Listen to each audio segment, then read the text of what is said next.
afternoon, good morning, good evening, everybody. It is actually Friday, June 14th, and you know what that means. It is time for the High Risk Wrestling Podcast. I am your host, overlooking the throne, Jeremy Pierce. Check out the socials, Charismatic Creations on Facebook and YouTube, Charismatic_Creations52 on Instagram, and of course, the 215 on Twitter. And today's show, Clash at the Castle 2024. We're going over the show, looking at the card, preview, and predictions. This is going to be a little abbreviated show, but we're going to have a little bit of fun with it. But for now, you know what's next, so just go on and hit my music.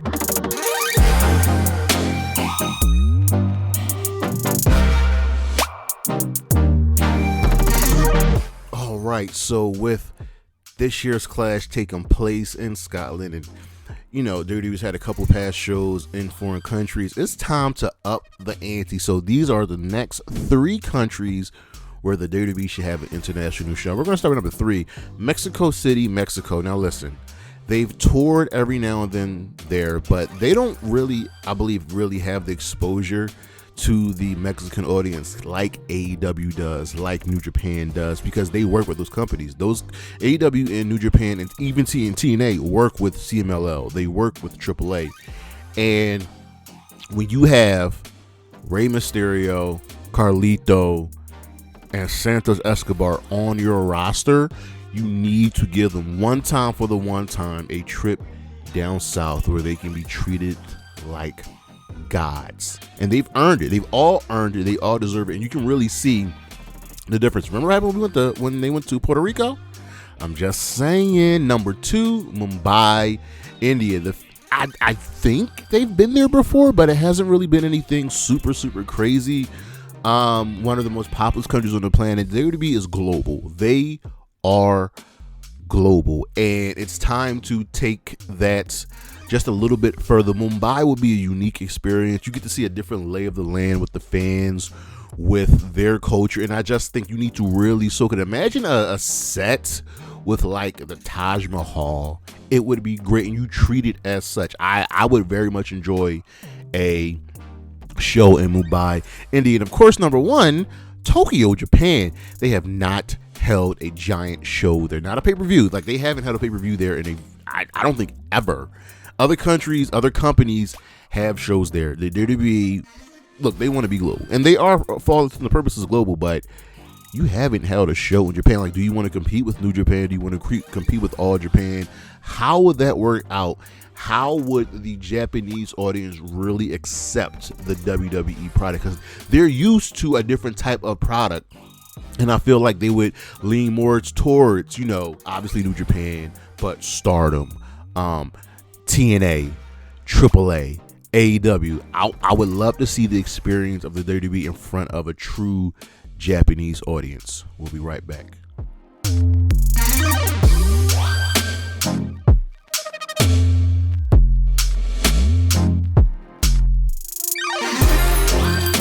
The spotlight is shining, and it's on 2 people for me for this show, and they are the obvious main event. That will be Drew McIntyre and Damien Priest. Why is it on these 2? Well, Priest has to prove that his championship reign will be good, and Drew McIntyre has to prove that he's not a fluke.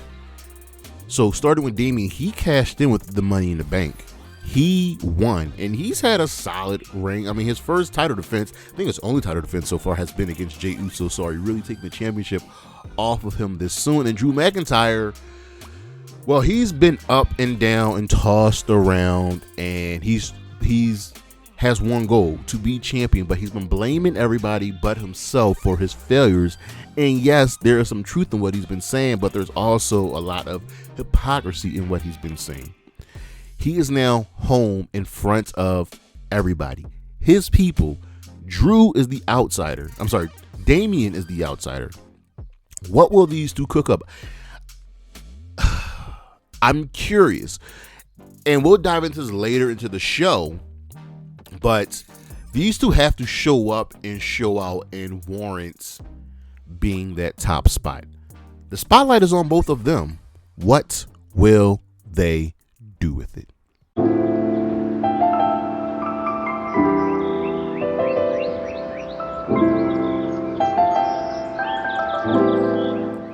right, ladies and gentlemen, Clash at the Castle 2024. Here we are. It's a solid show. It's another event where WWE has like 5 matches on the card. That's really annoying me.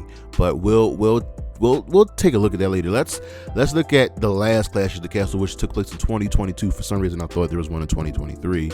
Time flies. But we had 7 matches with one on the pre-show. They had a match on the pre-show. Could you believe that? So the pre-show match was Madcap Moss and the Street Profits defeating Austin Theory and Alpha Academy in a random match. The opening contest was Damage Control, the team of Bayley, Dakota Kai, and Io Sky defeating Bianca Belair, Alexa Bliss, and Asuka. What? Don't remember that. I really don't. I don't even remember Damage Control getting a win over Bianca Belair because it seems like they always lost to Bianca Belair.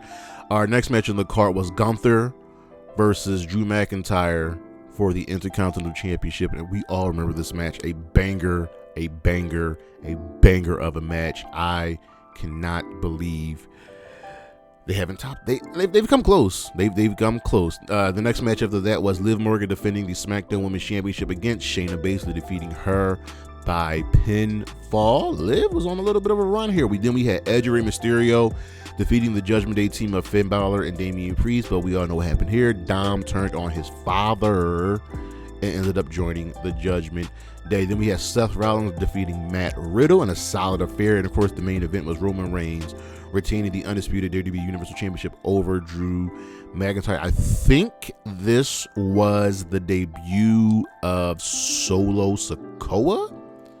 I'm not 100% positive, but I think this is when Solo debuted. But again,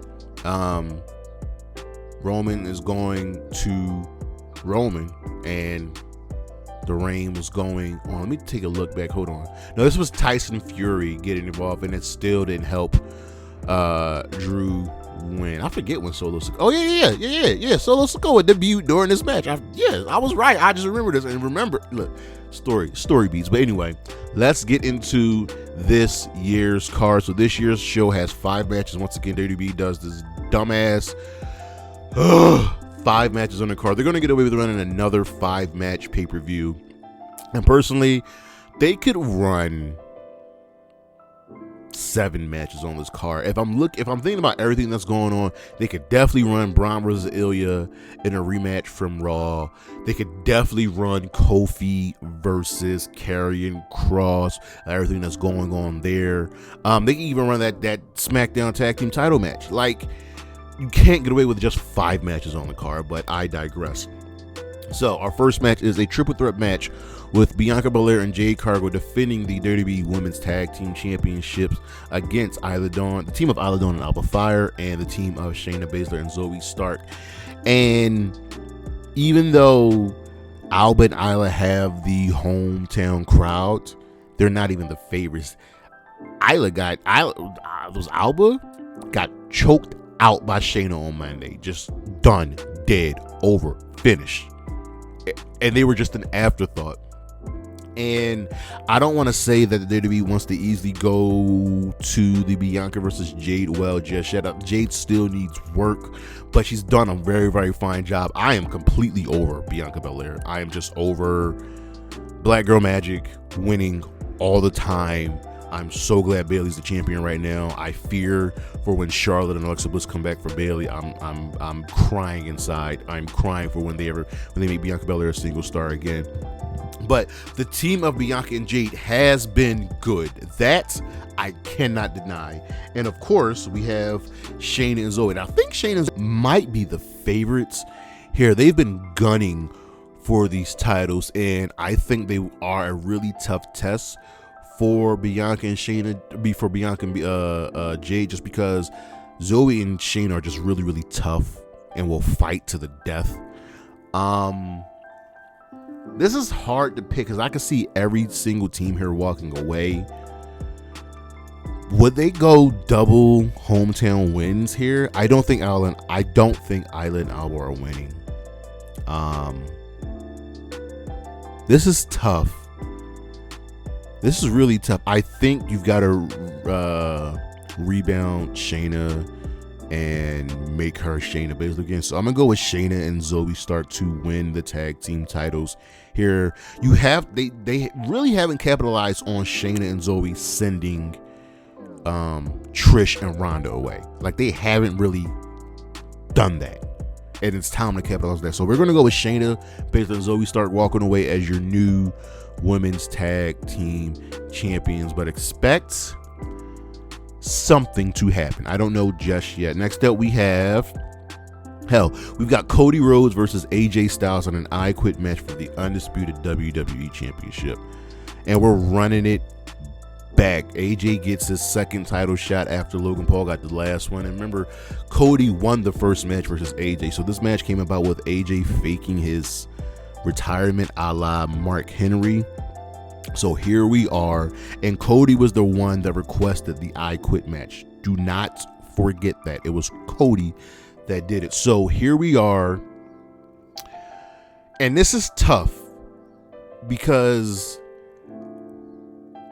the last couple of matches where the champion looked at a disadvantage, they won. I will never forget WWE for having Shinsuke lose that last man standing match to Seth.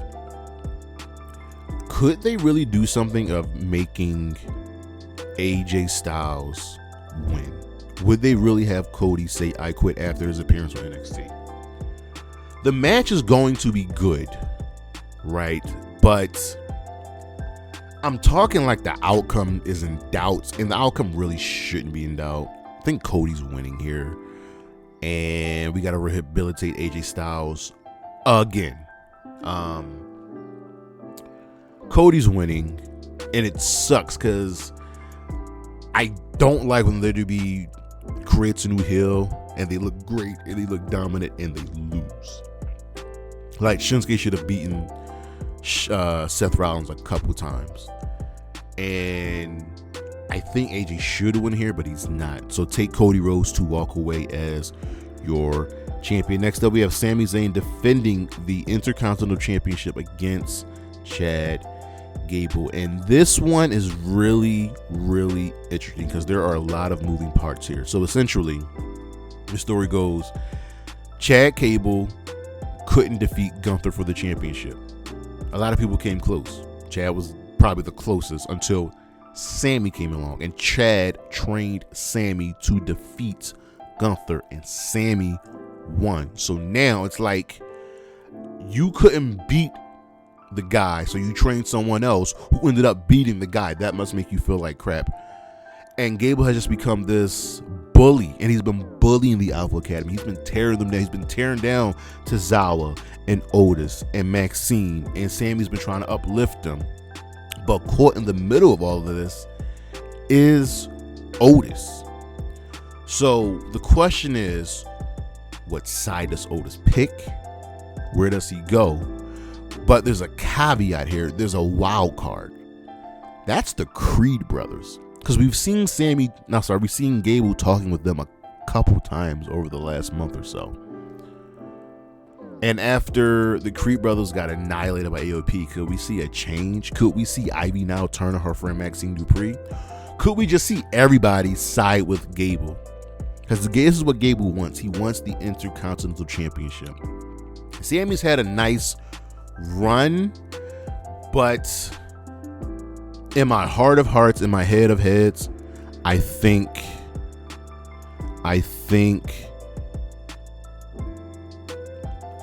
Gable's walking away champion, and I think Otis is going to help, which sucks, which it stinks, but I get it. I get it. But the match should be really, really good. Next up, we have Bayley defending the WWE Women's Championship against Piper Niven, who's also has the hometown advantage. So this is the second match where someone has the hometown advantage. That's solid. That's really solid. And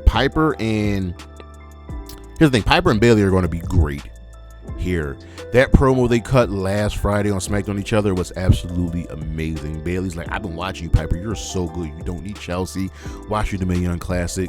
And Piper's like, you've come here with a silver spoon in your mouth, and you've been treated and chosen and this, that, and third. And if you really knew me, if you really respected me, you wouldn't be standing so close to me.